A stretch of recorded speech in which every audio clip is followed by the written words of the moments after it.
Everyone, we begin tonight keeping them honest with a claim that Mitt Romney is making about his record and what the record really shows. He made it today at the Conservative Political Action Committee convention in Washington, CPAC, where Gingrich and Santorum have also spoken.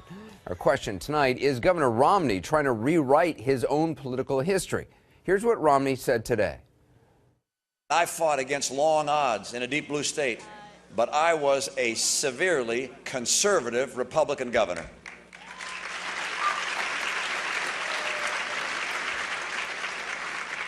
I understand that the battles we as conservatives must fight because I have been on the front lines.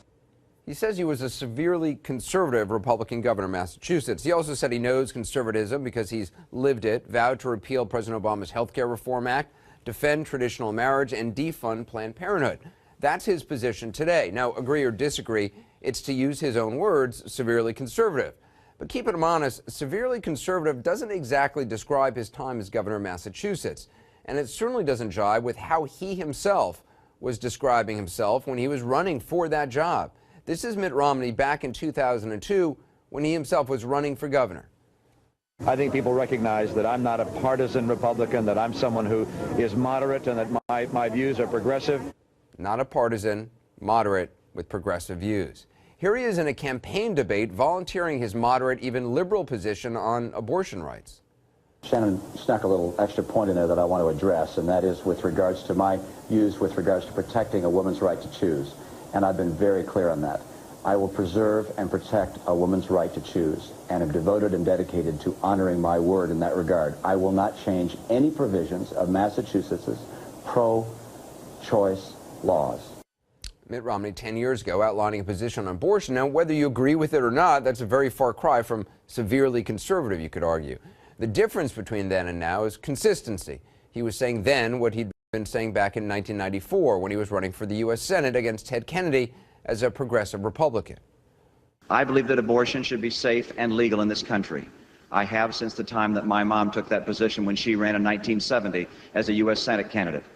I believe that since Roe v. Wade has been the law for 20 years, that we should sustain and support it. I was an independent during the time of Reagan-Bush. I'm not trying to return to Reagan-Bush.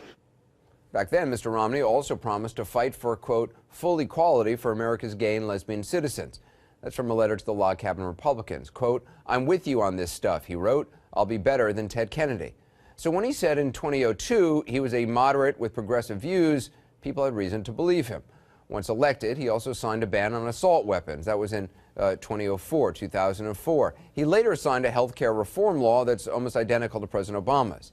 It is true that late in his term, he moved significantly to the right on gun control, same-sex marriage, birth control, and more.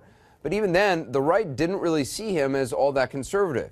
In 2006, when the strongly conservative political magazine Human Events put out their choice of the 10 most conservative governors, Mitt Romney didn't even make the list. Clearly, Governor Romney's views have changed over the years, and you can agree or disagree with how they've changed. That's not really the issue. The issue tonight is a candidate seeming to rewrite his past so he can look better